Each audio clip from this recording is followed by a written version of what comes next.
बकवाद करता, अंडा दारू पीवे।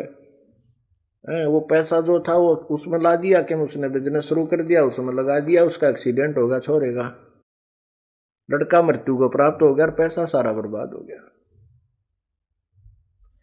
अब हम 9 बिरानी आग जलते हैं। जो बच्चों के संस्कार हैं वो उनको मिलेंगे, उनसे ना आप कम कर सकते ना ज्यादा कर सकते। हम इसीलिए चिचड़ हो रहे हैं इन बच्चों के लिए, इसलिए दुखी हुए रहते हैं कि कहीं न्यू ना हो जाए, ऐसा ना हो जाए, क्योंकि हमें ज्ञान नहीं।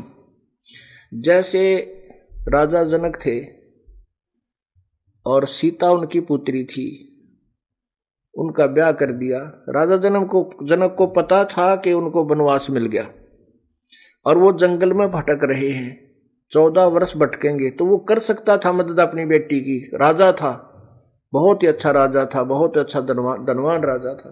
तो वहां जंगल वहां भी थे, अपना बेटी को और दामाद को वहां जंगल में बैठा देता कि ले भाई तुम अपने वन में रहो और खाना पीना यहां से जाएगा, खूब सुविधा दे सकता था। लेकिन नहीं,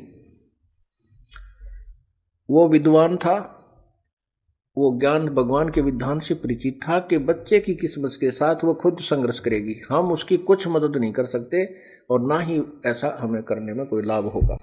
रावण के साथ युद्ध हुआ तब भी जनक ने कोई एक्शन नहीं लिया कि जैसे इनके कर्म है ये आप निपटेंगे, और वैसा ही हुआ। जनक ने मदद ना करी तो भी सीता का जीवन जैसा था वैसा ही प्रफुल्लित हुआ।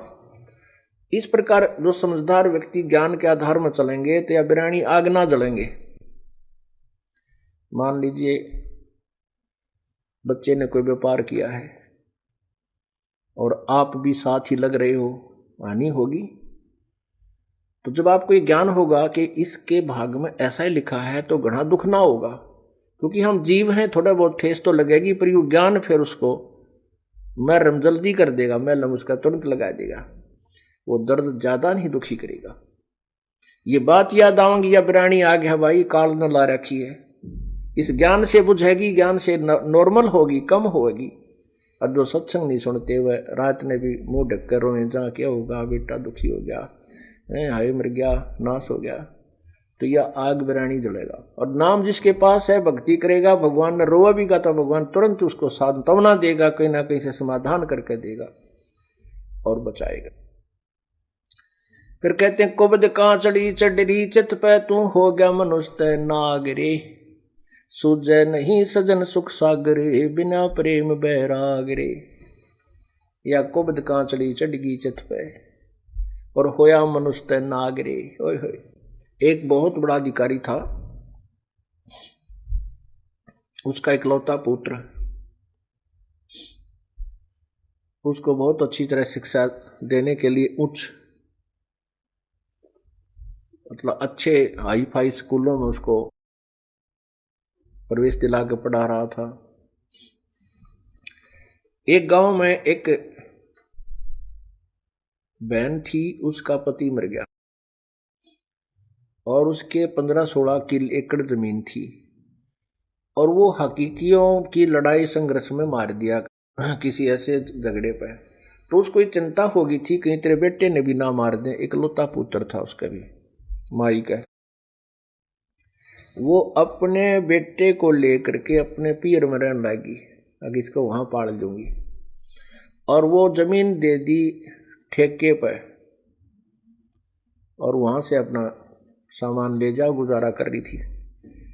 लड़का उस समय वो 2-4 वर्ष का था, फिर वो 15, 16, 20 साल 18 वर्ष का हो गया। तो उसके लड़के ने कहा माँ चल अपने घर पर हम अपनी खेती खुद कराएंगे, या मामा के घर में कब तक रहेंगे, अपना घर है वहां चलेंगे। तो उस माई ने आकर के जिनको वो ठेके पर जमीन दे रखी थी, साझे पर दे रखी थी जैसे भी हिस्से में, उनसे कहा भी हमारी जमीन छोड़ दो।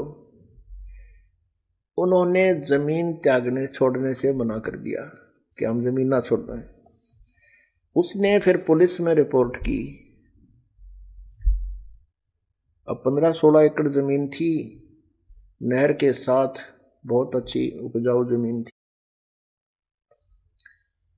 वो बात उस बड़े अधिकारी तक पहुंच गई।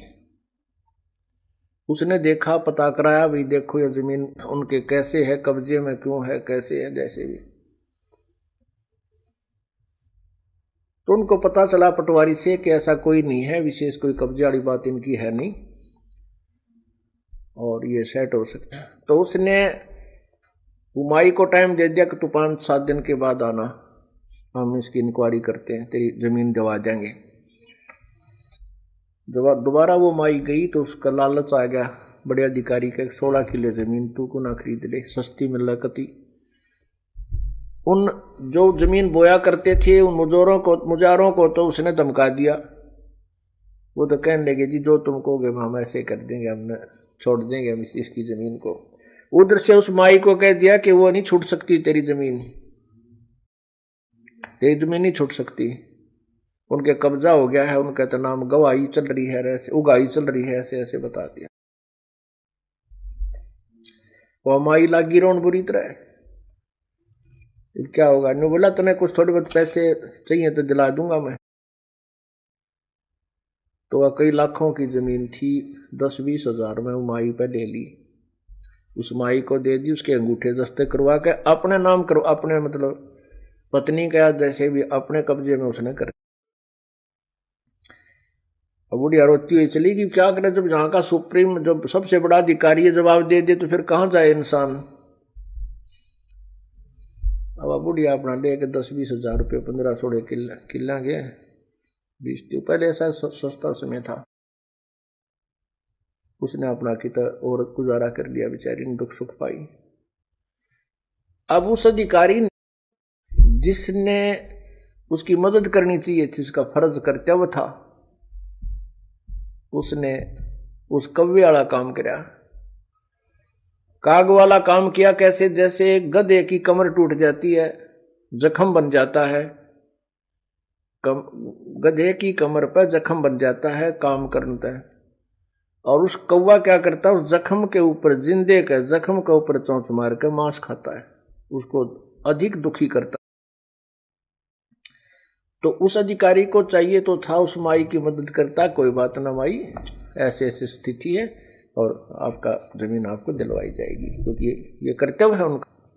उसके स्थान पर उसने अपने लालच में वह जमीन अपने करवा ली, अच्छा ला दिया बाग नहर के साथ में। सोचा था बुढ़ापे में वहाँ खूब सैर सपट्टे करा करूँगा और तेरे बालक सेठ हो जाएगा तेरा बेटा।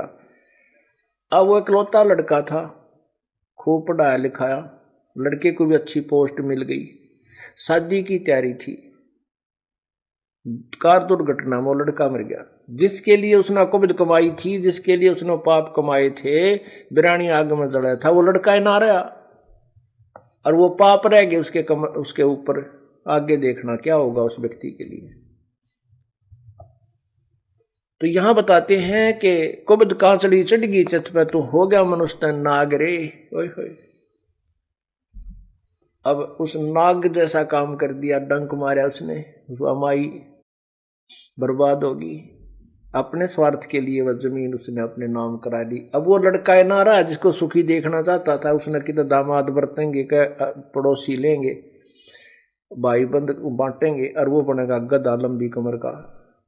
तो यहां याद दिलाया जाता सत्संग के अंदर, कुबद कांचड़ी चढ़ रही चित पे तो हो गया मनुष्य नाग रे। मनुष्य वाला काम छोड़कर नाग वाले काम शुरू कर दिए। सूझे नहीं सजन सुख सागर बिना प्रेम बैराग रे। अब परमात्मा में बैराग और प्रेम जब जागेगा, तब जागेगा जब हम उसके संविधान से परिचित होंगे, अच्छे और बुरे का हमने ज्ञान हो जाएगा, फिर हम गलती नहीं कर सकते, हम कोई भी पाप नहीं कर सकते। हाथ कांप जाएंगे हमारे जब हम पाप करने लगेंगे। जैसे बच्चा बालक होता है, छोटा सा बच्चा होता है, तो उसको ये ज्ञान नहीं होता कि जो सामने गड्ढा है इसमें गिर गया तो तू मर जाएगा। उस छोटे से बच्चे को नहीं पता होता कि सामने ये सांप है, ये तुझे डस लेगा तू मर जाएगा। उस छोटे से बच्चे को पता नहीं होता कि सामने एक बिजली का तार नीचे गिरा हुआ है और स्पार्किंग कर रहा है, टूटा हुआ आपस में थोड़ा जोड़ उसके अंदर है और उसमें आतिशबाजी सी हो रही है। उस बच्चे को नहीं मालूम कि ये तुझे मार डालेगी, उसको एक अच्छी वस्तु समझ के पकड़ लेता है उस तार को और मृत्यु को प्राप्त हो जाता है। ऐसे ही उस सर्प को जाकर के पकड़ने की चेष्टा करता है, वो सर्प उसको डंक लगा देता है, लड़का मृत्यु को प्राप्त हो जाता है, वो बेटा या बेटी बच्चा। अब उस अबोध बच्चे को पता नहीं था कि कितनी भयंकर ये जानवर है, कितनी भयंकर ये वस्तु है बिजली, और कैसा ये गहरा गड्ढा है। जब वो बच्चा जब बड़ा हो जाता है, वो फिर उसको ज्ञान होता है कि बिजली इतनी भयंकर है, इसका हाथ लग गया तो मृत्यु हो जाएगी। सर्प इतना भयंकर जानवर है कि इसको छू दिया तो डंक मारेगा और मर जाएगा, और गड्ढे के विषय में भी वो परिचित हो जाता है। फिर उसके निकट नहीं जाता, उनसे बचता है, दूर भागता है, औरों को भी आगाह करता है कि देखना सामने सर्प है, वापस हो लो।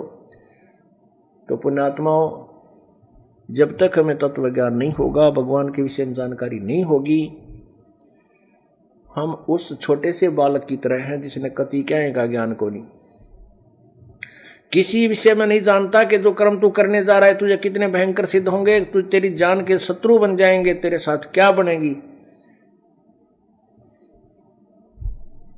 किस योनि में तू जाएगा।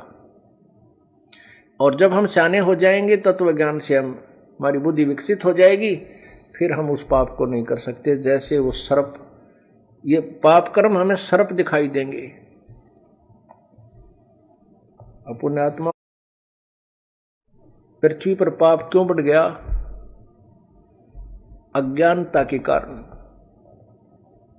हम सेठ होना चाहते हैं, दूसरे को हड़प के, दूसरे का जो के साथ धोखा करके, उसकी संपत्ति में उसे कुछ हिस्सा ले करके या मिलावट करके, रिश्वत ले करके हैं, और 2 नंबर के धंधे करके हम सेठ बनना चाहते, कभी नहीं बन सकते। क्योंकि परमात्मा ने हमारे संस्कार पूर्व निर्धारित किए हैं, जो भी हमें मिलना है उसमें कोई परिवर्तन नहीं हो सकता। कब तक? जब तक हम पूर्ण परमात्मा की शरण में नहीं आएंगे और पूर्ण संत के द्वारा उस परमात्मा से लाभ पाने की विधि प्राप्त नहीं करेंगे, तो तब तक आपके किसी भी संस्कार में कोई परिवर्तन नहीं हो सकता। एक व्यक्ति था, उसने बताया कि ये ज्ञान सुनने के बाद आंखें खुल जाती है इंसान की।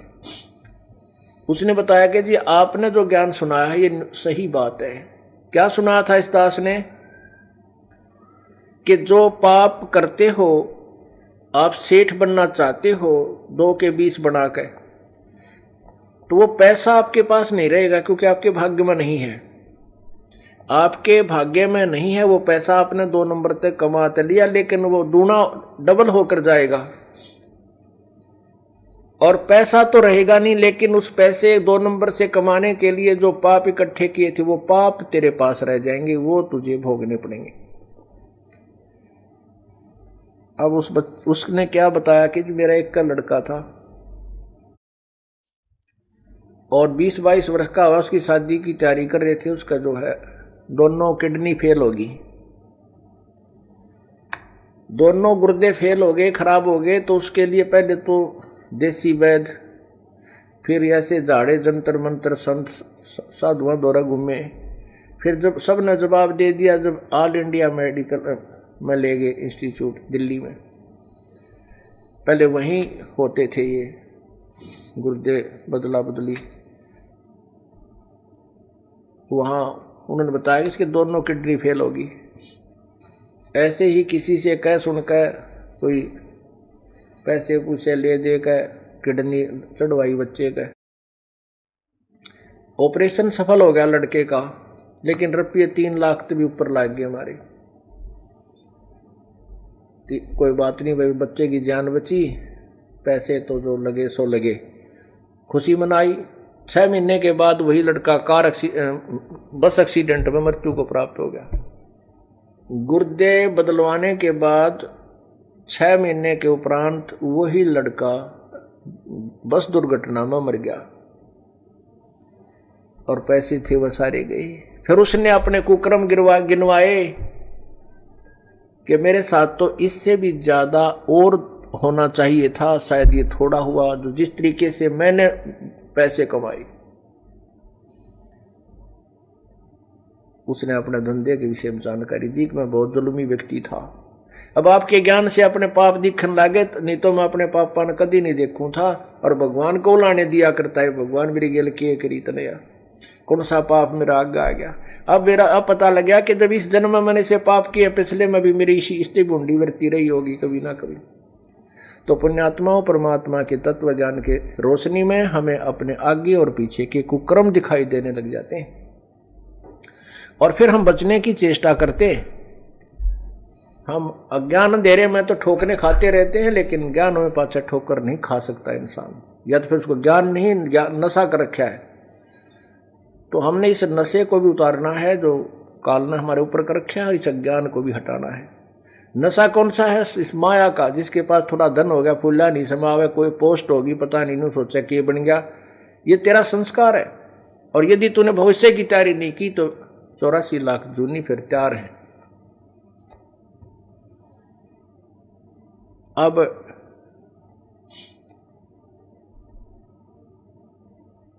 कुबद कांचड़ी चढ़गी चित पे तू होया मनुष्य नागरे। अब सोजे नहीं सजन सुख सागर, बिना प्रेम बैरागरे। अब वो व्यक्ति कह रहा था कि लड़का तो जाए लिया था, वो तो मर गया था, चलो मारा, और बाद उसके बाद जो रोना पीटना था वो भी हो लिया था, आँखों के आंसू भी समाप्त हो लिए थे रो रो कहने। अब जीवन कति निरस दिखाई देता, जैसे हम वैसे अंधकार में घूम रहे हों। अब आपका ज्ञान सुनकर, परमात्मा की महिमा से परिचित होने के बाद, अपने मनुष्य जीवन के शेष जो समय है उसकी उमंग होगी कि वो नाश तो होना ही था, और मेरे कर्म इससे भी बुरे थे, लेकिन अब उन पाप कर्मों को धोने का, साफ करने का, उनको समाप्त करने का तरीका मिल गया। और अब उमंग है जीने की, आशा है मालिक और जीवन दे तो भक्ति के लिए दे, तेरी भक्ति करता रहूं, नहीं तो इस जीवन का कोई चारम नहीं रहा था। पुण्यात्माओं, ये तो जो अब हम मान ले बालक हो आप, अब आपको जीवन का के उद्देश्य का पता लग गया। जीने की इच्छा जो है वो इसलिए बनी रहेगी कि आपकी भक्ति करने अधूरी ना रह जा। अब आपको एक न्यारी उमंग बनेगी जीने की, नहीं तो ये डरे ढोरे थे पशु जैसे, धंधे करे पड़कर सोगे, तड़के करे, दिन में धंधे करे, रात में पड़कर सोगे। किसी के पास 2 पैसे हैं तो कितना बकवाद नाम लागे, कितना होटला में जाकर बकवाद करे, घूटी छूटी लाओ हैं, और कितना राजनीति में फंसे बैठे रहेंगे। यानी मूल उद्देश्य को भूल करके अपना जीवन व्यर्थ कर जाते हैं। इसलिए बताते हैं कि सूझे नहीं सजन सुख सागर, बिना प्रेम बैराग्रे। अब परमात्मा का ज्ञान हो गया, मनुष्य जीवन किस लिए हमें मिला था ये पता लग गया, और वो उद्देश्य पूरा हो गया। क्योंकि मनुष्य जीवन में सत भक्ति करनी चाहिए। अगर भक्ति करे तो सत्य करे, सत्य का मीन है शास्त्र अनुकूल करे। पवित्र गीता जी अध्याय नंबर 16 के श्लोक नंबर 23 में कहा है कि शास्त्र विधि को त्याग कर जो मनमाना आचरण करते हैं, अर्थात अपने मनमानी पूजाएं करते हैं जो शास्त्र अनुकूल नहीं है, उनको ना तो कोई कार्य सिद्ध होता है उनका, ना कोई सिद्धि होती है, ना सुख होता है, ना उनकी गति होती है। और इन 3 वस्तुओं के लिए हम भक्ति करते हैं। फिर हमें मनुष्य जीवन का जो ज्ञान हो गया कि ये किस लिए हमें मिला था, परमात्मा की भक्ति करनी है और शास्त्र अनुकूल करनी है। और शास्त्र अनुकूल भक्ति करते हुए जो तुम्हें आनंद आएगा, जो खुशी होगी, फिर जब ये संसार छोड़कर हम जाएंगे तो हमें आगे जा करके पछताना नहीं पड़ेगा। ठीक है, परमात्मा ने जितना जीवन दिया है, और जब ये शरीर छूटेगा तो हमें पश्चाताप नहीं बनेगा। हमने ना ये मन में नहीं आएगी ईब के बनेगी, ये मन में कति नहीं आओगी कि अब क्या बनेगा आगे, नहीं। अब हमने जैसा हमारी सामर्थ्य थी, जितनी हमारी मेहनत हमने किया, जैसा भी भक्ति की, वो आगे हमें प्यार मिलेगा। अब हम खाली नहीं जा रहे।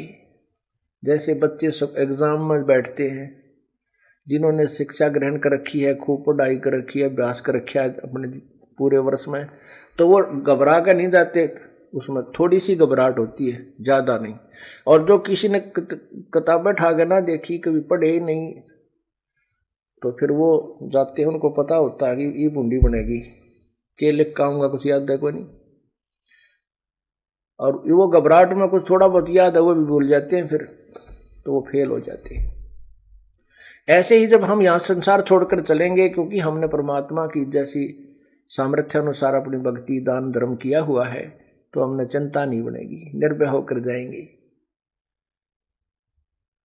और आगे परमात्मा आपको खड़े मिलेंगे, क्योंकि हम धनी के हो गए। हमने आगे स्थान बना लिया, शरीर छोड़ने से पहले हमारा आगे स्थान बन गया। कहाँ बन गया? हमारा गुरुजी हो गए।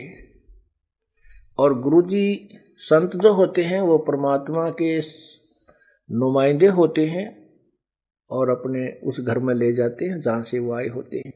तो आप जब यहाँ से चलोगे, परमात्मा आपको सामने खड़ा मिलेगा, आपका ठिकाना हो गया। और जिन्होंने आगे ठिकाना बनाया नहीं, भक्ति की नहीं, तो फिर वो कहीं ठिकाना नहीं है, और 84 लाख योनियों के इस अरट के जैसे कुएं में वो फिर शुरू हो जाए।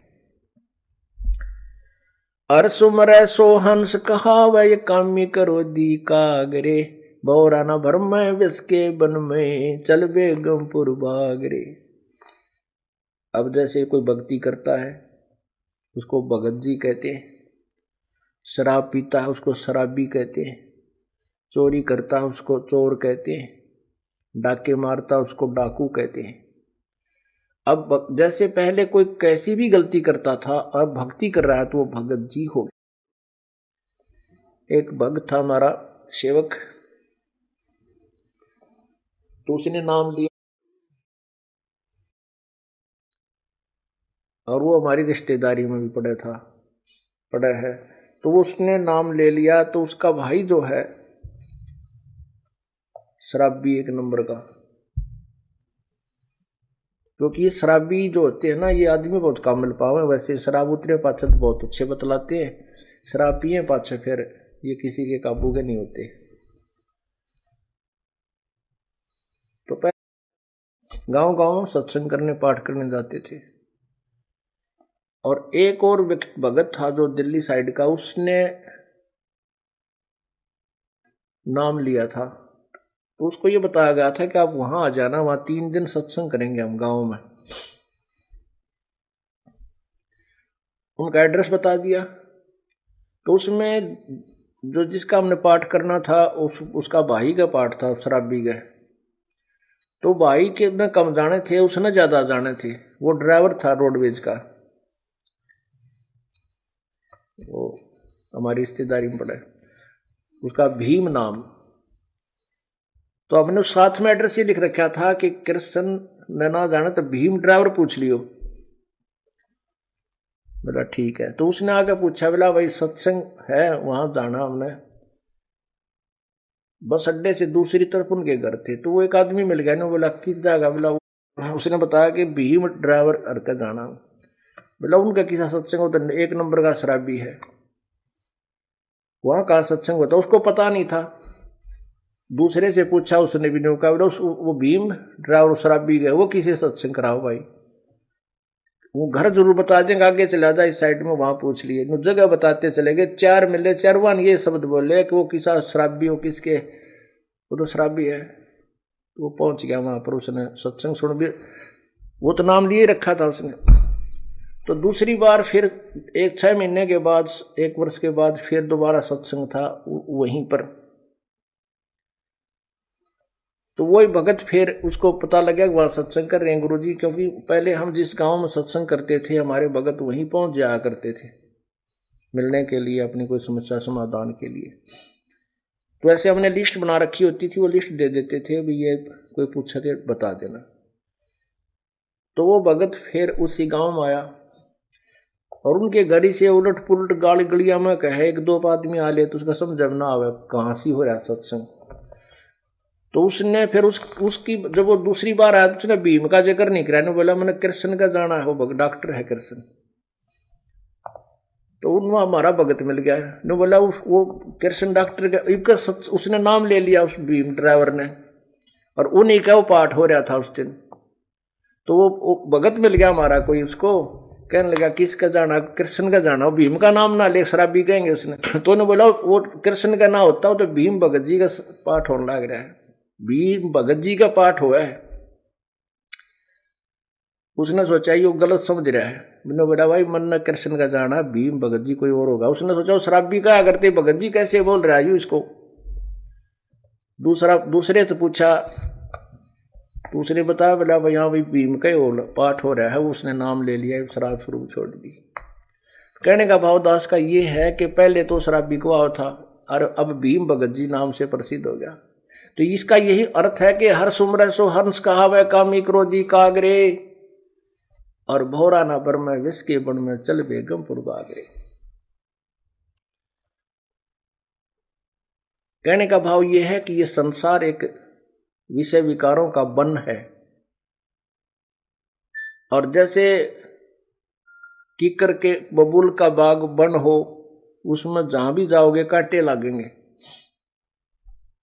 तो ये संसार जो है ये बबूल का वन है, इसमें कदम कदम पर पैराम ना लगेंगे तो मुंह पर लगेंगे, कितने न कितने हाथ में लगेंगे, यानी कोई न कोई कष्ट इस संसार में आपको बनाई रहेगा।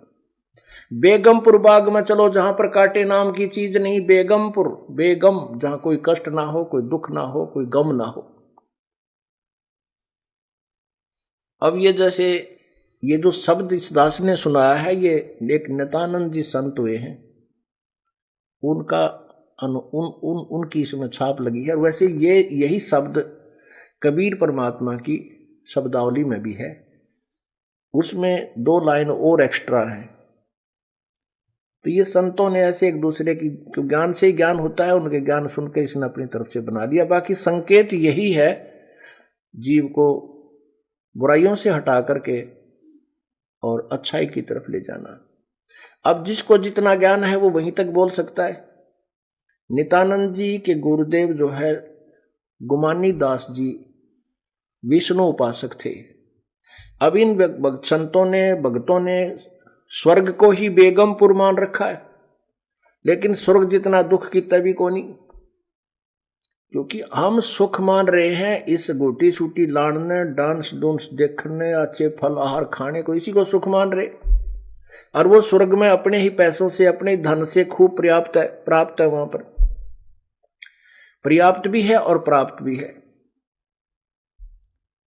कहने का भाव यह है कि हमने वो, इसने जो महापुरुष ने नित्यानंद जी को जो ज्ञान था, इसने स्वर्ग तक के ही जाने के लिए प्रेरणा दी है। लेकिन अब हमें ज्ञान हो गया कि हमें तो सतलोक चलना है, इसलिए हमने इन्हीं प्रेरणाओं से अपने सतलोक की तरफ अग्रसर होना है, बुराइयों से बचना।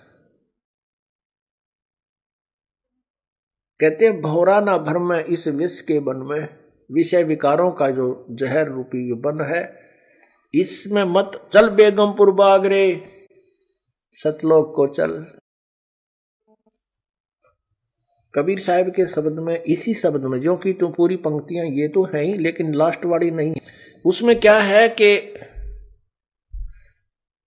मान ले तू जाग भी गया, ये जागना नहीं है कि सुबह उठा और होका भर के पीन लग गया, गुड़ गुड़ करने लग गया। कहते उठ सवेरे भरात्मा खू के जाग्या निर्भाग रे, राम सुमरा ना कोई सुख, शुक्रम की ना फूटे तेरे भाग रे। अब सोचा उठते हो कबर के बैठ गया, पता के जाग गया तू, इस तरह पड़ा रहे तो ठीक सही, एक पाप और शुरू कर दिया। उके में कितना पाप है, सो नारी जारी करे सुरापान 100 बार, एक चलम हुक्का भरे वो डूबे काली धार। एक हुक्का का मीन तम्बाकू से है, तम्बाकू चाहे सिगरेट में पीवो, चाहे बीड़ी में, चाहे हुक्के में, चाहे सूंघ लो या खावे, सारा ही दोष है। एक भक्त दुकान कर रखी थी एक ने,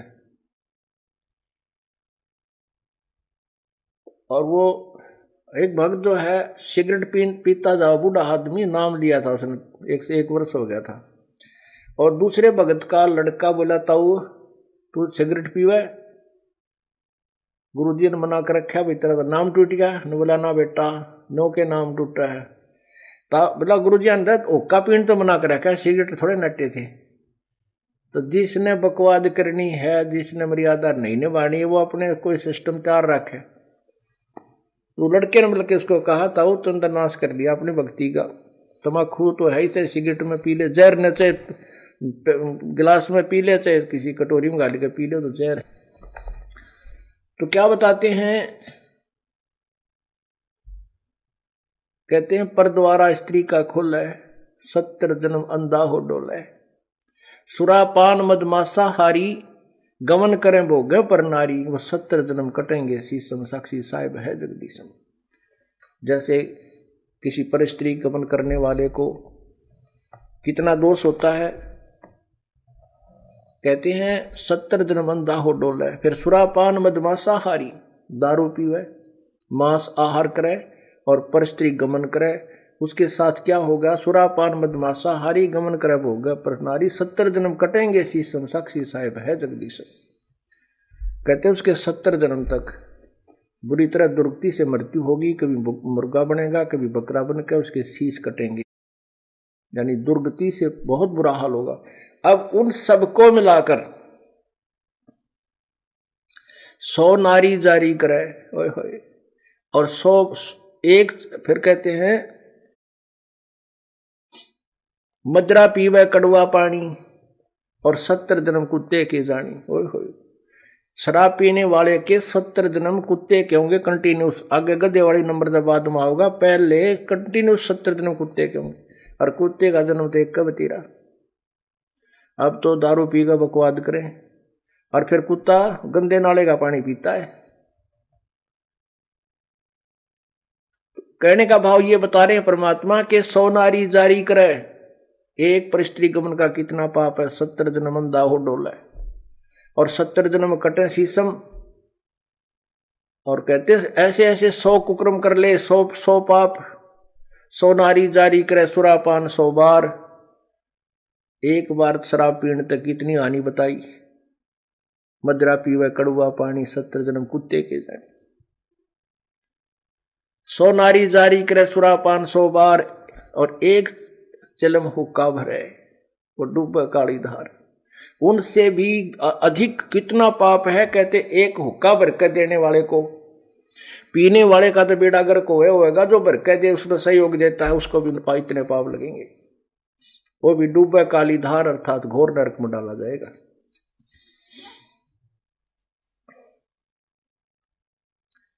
तम्बाकू कितना हानि करता है, क्यों इतना दोषी बताया, इसमें इतना दोष क्यों है।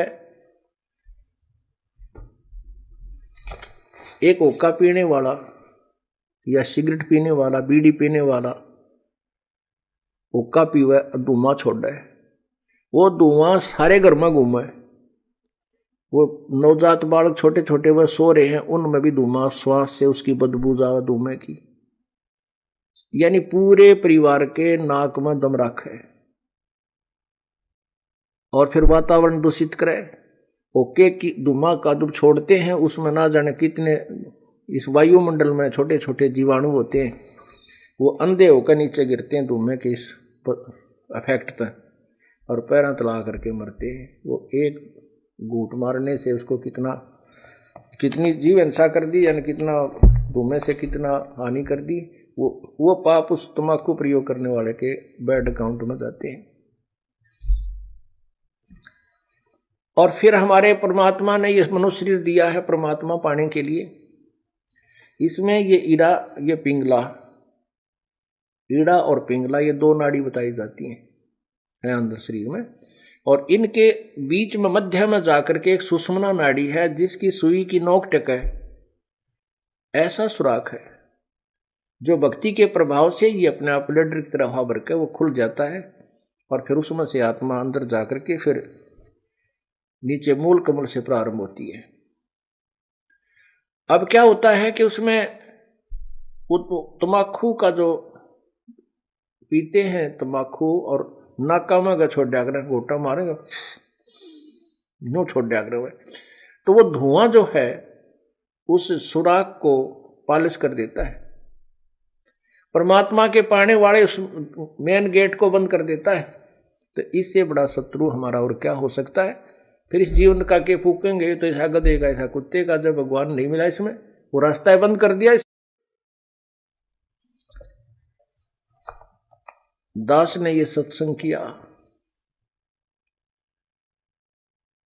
और वो पुण्यात्मा जो बूढ़ा मैं बताऊं था कि भाई बुढ़ापे में सारी उम्र तक खो दी और 65 साल की उम्र हो दी थी, ये सत्संग सुन रहा था ऊपर बैठ कर दूसरे बेटे की छत पर, आगे पाखंडी है मेरा छोरा भुका लिया, मन मनो का था मेरे से गंदे गंदे विचार आवे थे आप आए आपके।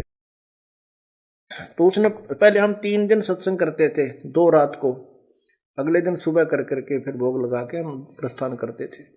तो पहले दिन तो उसने सुना बूढ़े ने सत्संग, और दूसरे दिन तो वो सत्संग, जब अगले दिन भी उसने सत्संग सुना, भोग लगना था अगले दिन तो बूढ़ा यानी शाम के समय जब सत्संग खत्म हो लिया वो आ गया, और वो पहले उस बच्चे ने उसके अपने पुत्र वधू ने कई बार नो कहता तुम नाश करोगे हैं, यहाँ के बुला लिए ये नाश करना लग रहे, तुम ऐसे ऐसे करते हो, ये पाखंड के कर रहे हो तुम।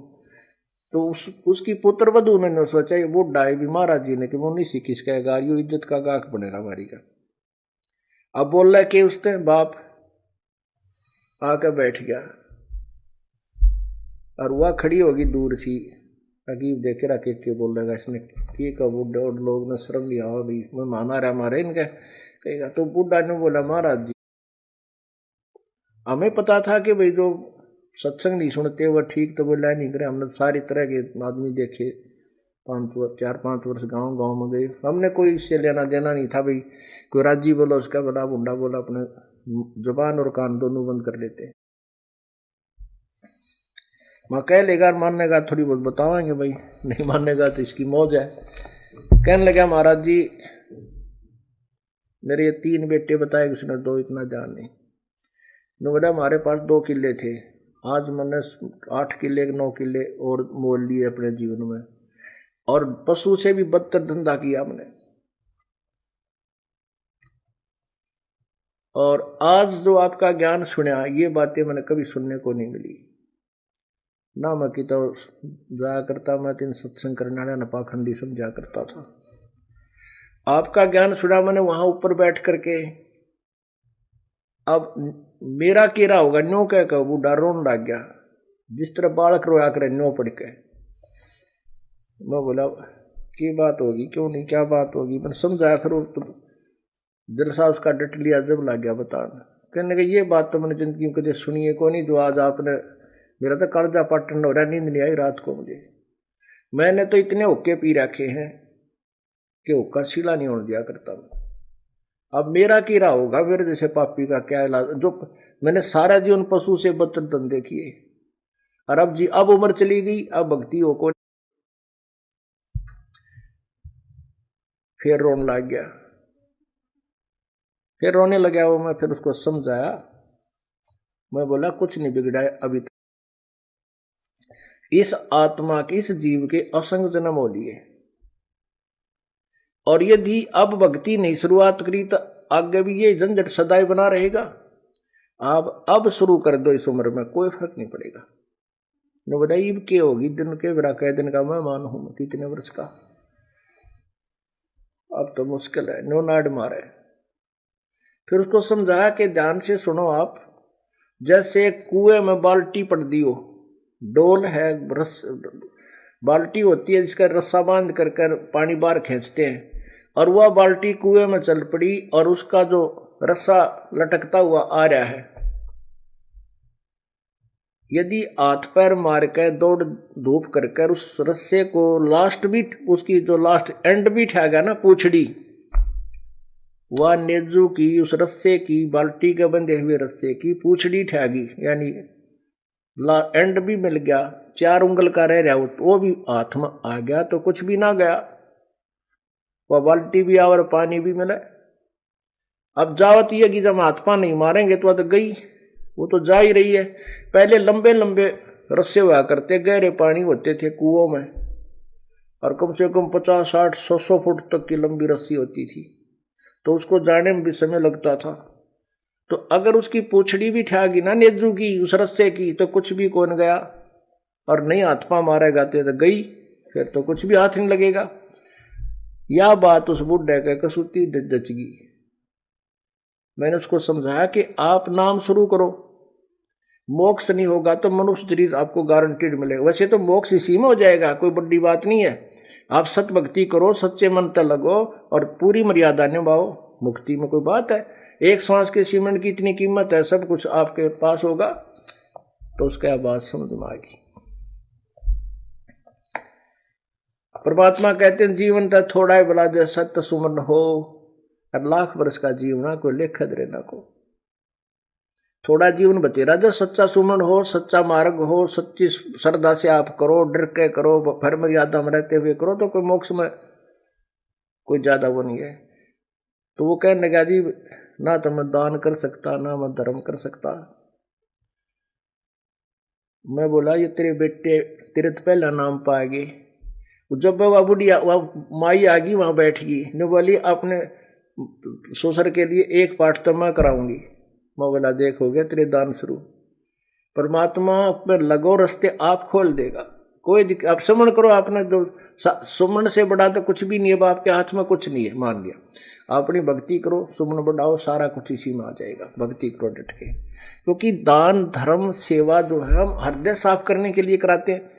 और ई बाप का कर्जा पाटन न हो यार, कुछ पाप करने की जगह रही नहीं। पाप तो आप केवल इसलिए करो थे कि ये ओका पियो थे,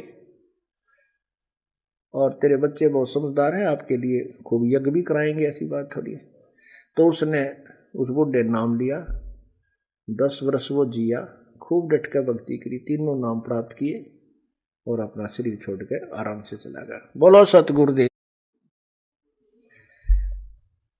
तो इसलिए बताता है कि और बात तेरे काम न आवे, संतों शरण लाग रे, के सोए गफलत में बंदे, जागे जागे नर जाग रे। सत साहिब कर जोरूं विनती करूं, धरूं चरण पर शीश,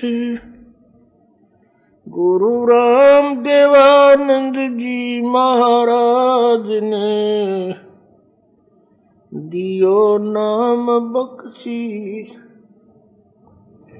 कोटि कोटि सिजदा करूं, कोटि कोटि प्रणाम, चरण कमल में राखियो मैं बंदी जाम गुलाम।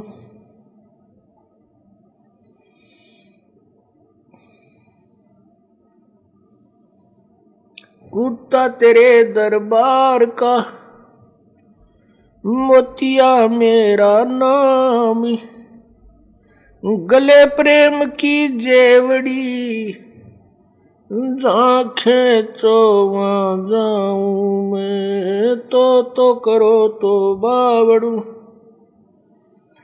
दूर दूर करो तो जाऊं, जो राखो तो ही रहूं, जो देवो सो खाऊं।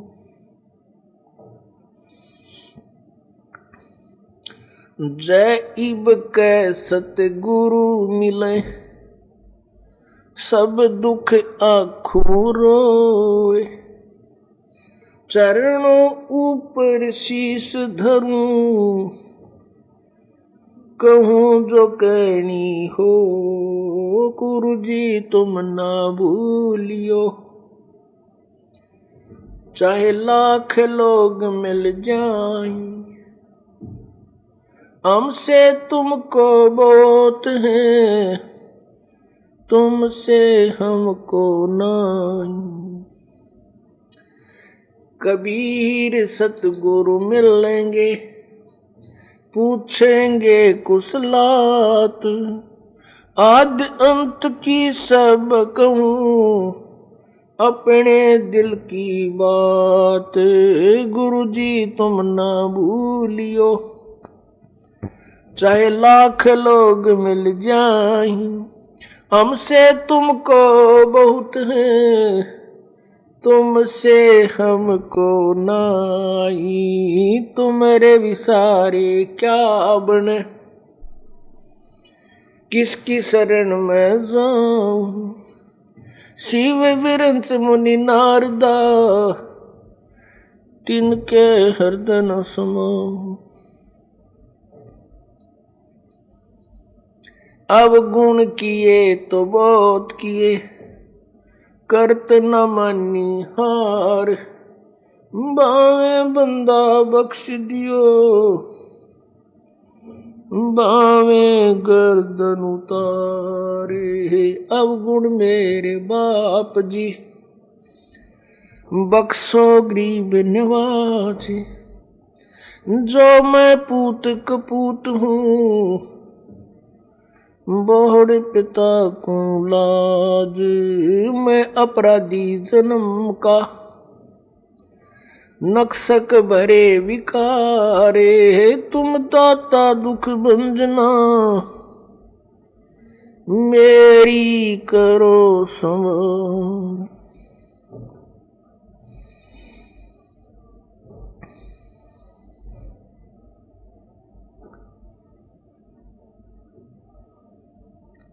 राम नाम रटते रहो,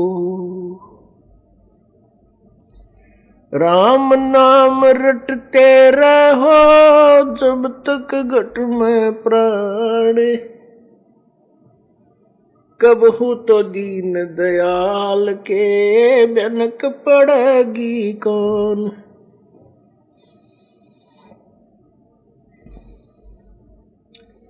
राम रटत कोढ़ी भलो, चू चू पड़े जो चाम। वो सुंदर शरीर किस काम का, जामुख नाही नाम। राम रटत दारिद्र भलो, टूटी घर की छान। वो कंचन मैल किस काम के, जहाँ भक्ति नहीं भगवान। राम रटत कन्या भली, साकट भला न पूत। जैसे छेरी के गल में गल थना, जिसमें दूध न मूत।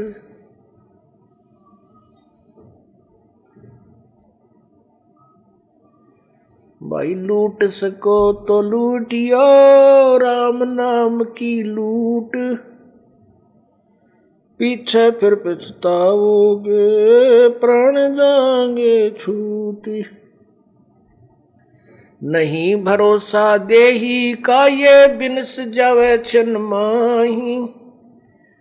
श्वास उश्वास में नाम जपो हो, और यतन कछु नाही। श्वास उश्वास में नाम जपो, व्यर्था श्वास मत खो। ना जाने इस श्वास को हो, आवन हो कि न हो।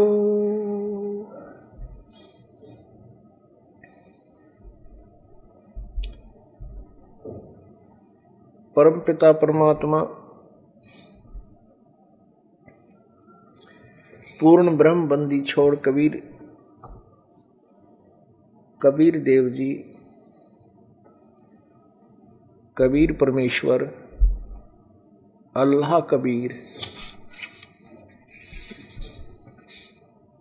हक्का कबीर, सत कबीर, अविनाशी कबीर। ये वही परमात्मा है जो बनारस में, काशी में 120 वर्ष तक एक धानक की अर्थात जुलाहे की भूमिका करके अपने तत्व ज्ञान का प्रचार करके और अपनी समर्थता का प्रमाण दे करके सह शरीर सतलोक चले गए थे। सह शरीर आए थे, सह शरीर सतलोक चले गए थे। पूरे विश्व में एक यही पूर्ण रूप से एक उदाहरण है, एक प्रमाण है कि परमात्मा सह शरीर आए थे और सह शरीर वापस गए थे।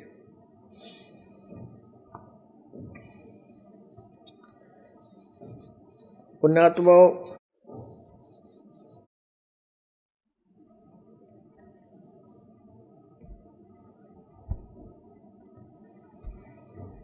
आपका सौभाग्य है कि आपको ये तत्व ज्ञान सुनने को मिला। आपका सौभाग्य है कि आपको मनुष्य जीवन प्राप्त है और उससे और भी आपके पुण्य प्रमाण है कि आपको इस समय में मनुष्य जीवन प्राप्त है कि जब आपको तत्व ज्ञान सुनने को मिला। परमात्मा ने इस दास को भेजा उनकी महिमा करने के लिए, परमात्मा की महिमा को, परमात्मा के तत्व ज्ञान को जनसाधारण तक पहुंचाने के लिए। आपका बहुत बड़ा सौभाग्य है कि आपका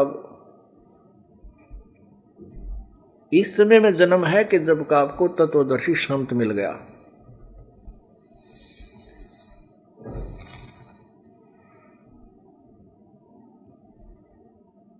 पूर्ण परमात्मा की प्राप्ति के लिए आत्मा उसी दिन से प्रयत्नशील है जिस दिन से ये उससे बिछुड़ी है, क्योंकि काल भगवान ने उसी दिन अपने रंग दिखाने शुरू कर दिए थे जिस दिन से हम इसे मिले। अर्थात हम सभी आत्माएं दुर्गा के अंदर थे और दुर्गा एक युवती लड़की परमात्मा ने बनाई और इस काल के पास भेजी थी। इस काल भगवान ने उसके साथ उसी समय से दुर्व्यवहार शुरू कर दिया था और उसी समय से वो परमात्मा को पुकारने लग गई थी, मेरी रक्षा करो, मुझे बचाओ। उसके बाद फिर हमारा जन्म हुआ। हम यहाँ पर काल ने सूझबूझ से इस 5 तत्वों की कैद में बांध करके ये झूठा सारा साजबाज हमारे ऊपर जकड़ दिया और हमें जीव बना दिया। पहले हम हंस रूप थे, परमात्मा परमहंस रूप है। हम आत्मा थे, प्रभु परमात्मा हैं। आत्मा और परमात्मा के गुण बहुत से मिलते जुलते हैं, केवल सामर्थ्य में अंतर है। बाकी परमात्मा का शरीर भी नूरी है, हमारा शरीर भी वहाँ नूर का होता है। आत्मा भी अविनाशी है, प्रभु भी अविनाशी है, लेकिन परमात्मा समर्थ है और आत्मा समर्थ नहीं है। अब हम वहां पर परमात्मा जैसे गुणों युक्त थे और यहां आकर के हम जीव बन गए। धर्मदास साहिब जी कहते हैं, मेरे हंसा भाई हंस रूप था जब तू आया, अपना स्वरूप भूल में भूला ताते जीव कहाया। मेरे हंसा भाई तू हंस रूप था जब तू आया। अब हमने उस परमात्मा को पाने के लिए फिर हंस ही बनना होगा, तभी हम उस परमेश्वर को पा सकेंगे, उसके लोक में रह सकेंगे। उसी समय से ये आत्मा परमात्मा की चाह में लगी हुई है। इस काल भगवान ने अपनी सूझबूझ से इस जीव आत्मा को भ्रमित कर दिया। झूठे गुरु बना के, झूठे संत भेज के शास्त्र विरुद्ध साधना पर सबको आरूढ़ कर दिया। पूर्ण परमात्मा का नामो निशान मिटा दिया। भगवान कैसा है, कौन है, ये सारी रोल गदोड़ कर दी। कोई कहता है भगवान निराकार है, कोई कहता है भगवान विष्णु है, कोई कहता है भगवान शिव जी है, कोई कहता है भगवान ब्रह्मा है, यही सर्वसृष्टि रचनहार है। कोई कहता है भगवान तो ब्रह्म है। यानी किसी की भी थ्योरी, किसी का भी सिद्धांत एक दूसरे से मेल नहीं करता। जो लोक वेद है, लोक वेद के आधार से सभी आधारित हो गए। न तो पवित्र हिंदू धर्म के अनुयायियों को अपने पवित्र सदग्रंथों के विषय में जानकारी, और न ही पवित्र ईसाई धर्म के अनुयायियों को अपने ही सदग्रंथ के, अपने ही पवित्र बाइबल के विषय में जानकारी कि वो क्या बताना चाहता है, क्या संदेश दे रहा है, परमात्मा साकार है या निराकार, कौन है, कहाँ रहता है, ये सब विद्वान है हमारे सदग्रंथों में। लेकिन हमें जो ज्ञान प्राप्त है वो लोक वेद के आधार से है। नहीं पवित्र मुसलमान धर्म के अनुयायियों को पवित्र कुरान शरीफ के विषय में जानकारी है कि वो क्या संदेश हमें देना चाहता है। केवल लोक वेद के आधार से हमने जो सुनाया है कि अल्लाह परमात्मा गॉड निराकार है, वो फॉर्मलेस है, बेचून है, अर्थात उसकी कोई आकार नहीं है, वो केवल उसकी शक्ति सर्वव्यापक है। तो इस तरह की थ्योरी से, इस तरह के सिद्धांत से हम एक दूसरे से सुनकर संतुष्ट हो चुके थे।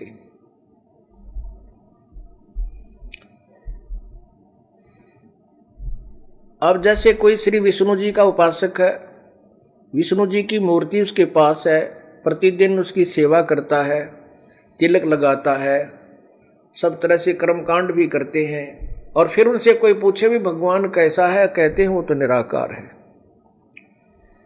तो ये हम बिल्कुल बालक जैसा ज्ञान था हमारा, बालकों जैसा, बच्चों जैसा। ऋषि महर्षि और ब्रह्मा विष्णु महेश का भी ज्ञान बच्चों जैसा ज्ञान है, वो सदग्रंथों से अपरिचित है। अब यहां समस्या आती है कि जब ब्रह्मा विष्णु महेश के बारे में कहते हैं कि उनको भी ज्ञान नहीं है,